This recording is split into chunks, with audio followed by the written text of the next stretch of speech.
Olá a todos, meu nome é Ivan, sou aluno de doutorado no programa de administração da FEA USP e hoje, para a 27ª edição do SEMEAD, estarei apresentando o trabalho de título Papel da Universidade Federal do Pará sobre a geração de conhecimento em cadeia de valor locais, uma revisão de literatura. Em primeiro lugar, como que se estrutura esse trabalho?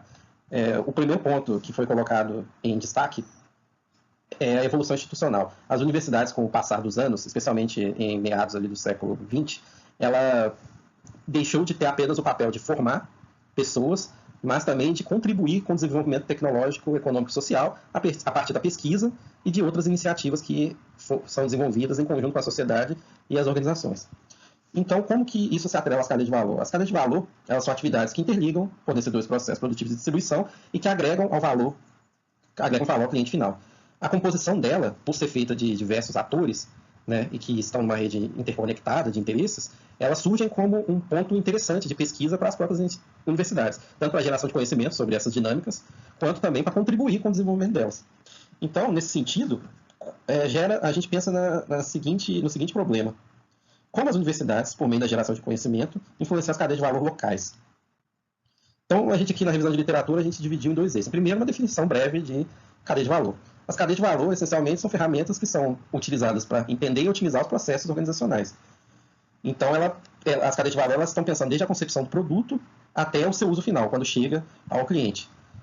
Uma vez que, principalmente no comércio internacional, as atividades produtivas elas exigem dinâmicas mais complexas.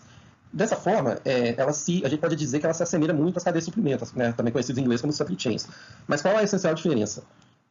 A cadeia de valor ela centra-se na criação de valor para o cliente e na reorganização global dessas cadeias, né? O que gera também a externalização dos riscos e a apropriação de riscos dos ganhos, melhor dizendo, em maior escala.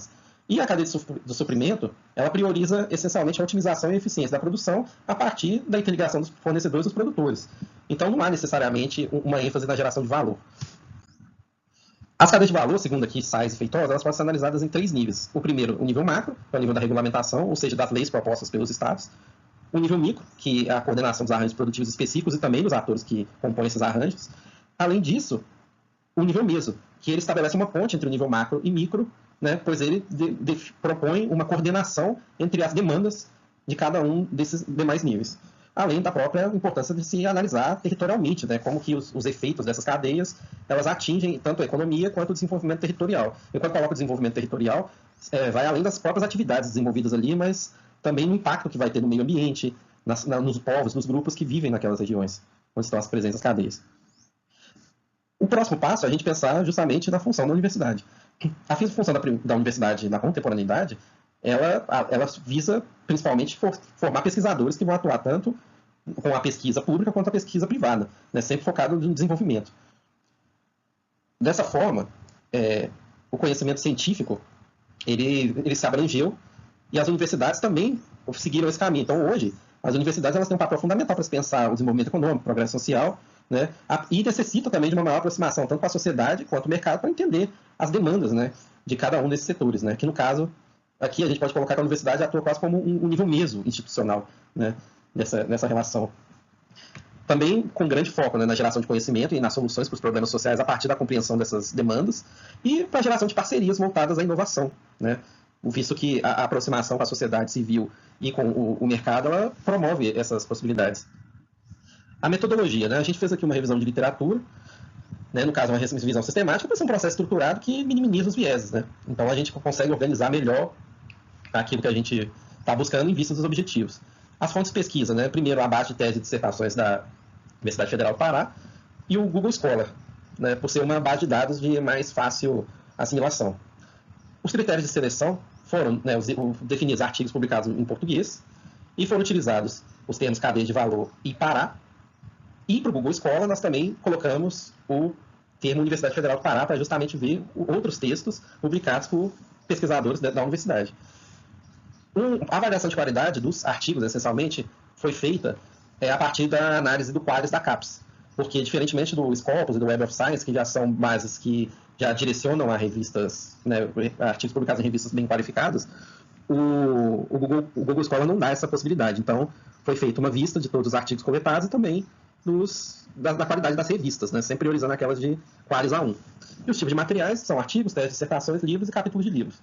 Os resultados foram coletados cerca de 50 textos, 19 selecionados a partir da leitura de metadados e também dos textos em si, de forma que eles estivessem alinhados com os objetivos da pesquisa. Os resultados: a composição da amostra, a gente teve 6 teses, 7 artigos publicados em periódicos, 4 dissertações, e um capítulo de livro e um livro sobre a temática. E as principais abordagens, né? A gente verificou, né, o estudo da bioeconomia no Pará, que é um campo que vem ganhando destaque, recentemente até foi alvo de debate, né, na última reunião do G20, né, estudo sobre a cadeia de castanha no Brasil, né, o cacau, o próprio açaí, né, inclusive pensando em 2 estados, né, um comparativo entre o Pará e o Amazonas. Né, destaca aqui também os desafios socioeconômicos e ambientais, né, por exemplo, os pescadores de Curuçá, interior do estado, né, que sofriam de diversos problemas, né, econômicos e sociais, né, muito relacionados às atividades que foram desenvolvidas na localidade, e o impacto negativo, por exemplo, no município de Barcarena, né, por conta da expansão desenfreada, que prejudicou muito a infraestrutura das comunidades locais. E os principais temas que podem ser verificados aqui, né, e já fazendo um link com a literatura, é que o apontamento desses textos, né, da necessidade de intervenção de políticas públicas, né, para gerar mais inclusão social e proteção ambiental, né, de forma que fortalecesse também as comunidades, e também a necessidade de abordagens multidisciplinares, né, pois, por exemplo, um estudo sociológico, antropológico, ele pode identificar pormenores que, às vezes, um estudo baseado em modelos de econometria não vão trazer. Né? Então, sempre ter essa ótica de a gente trabalhar diversas metodologias, sobre diversos arcabouços teóricos.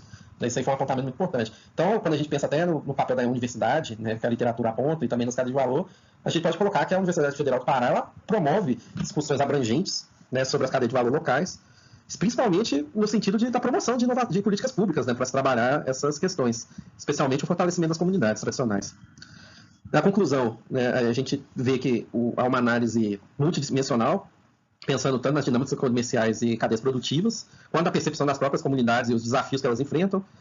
Né, as soluções práticas, né, são muito relevantes, né, quando a gente pensa no tipo de resultado que esses textos podem gerar, algo que é fundamental quando se pensa no papel da universidade. Então, elas podem influenciar muito nesse sentido. As contribuições, né, teóricas, a gente vê que, do ponto de vista teórico, né, de se estudar o papel das universidades, elas podem gerar conhecimento e apoio às cadeias de valor, e do ponto de vista prático, esse conhecimento também pode contribuir com o desenvolvimento de estratégias colaborativas, né, entre os atores, empresas e as próprias universidades, e pensando até na formulação de políticas públicas, que é uma demanda até vigente nesses trabalhos. Os próximos passos eles se constroem da seguinte forma: primeiro, ver outros artigos publicados em periódicos de alto impacto, né, principalmente em revistas internacionais, também aumentar a amostra para ver os temas que são tratados dentro desse debate, e principalmente ver como são as dinâmicas que normalmente esses trabalhos de alto impacto, né, visto que são pensados para o exterior, costumam trabalhar. Aqui estão as referências e muito obrigado pela atenção.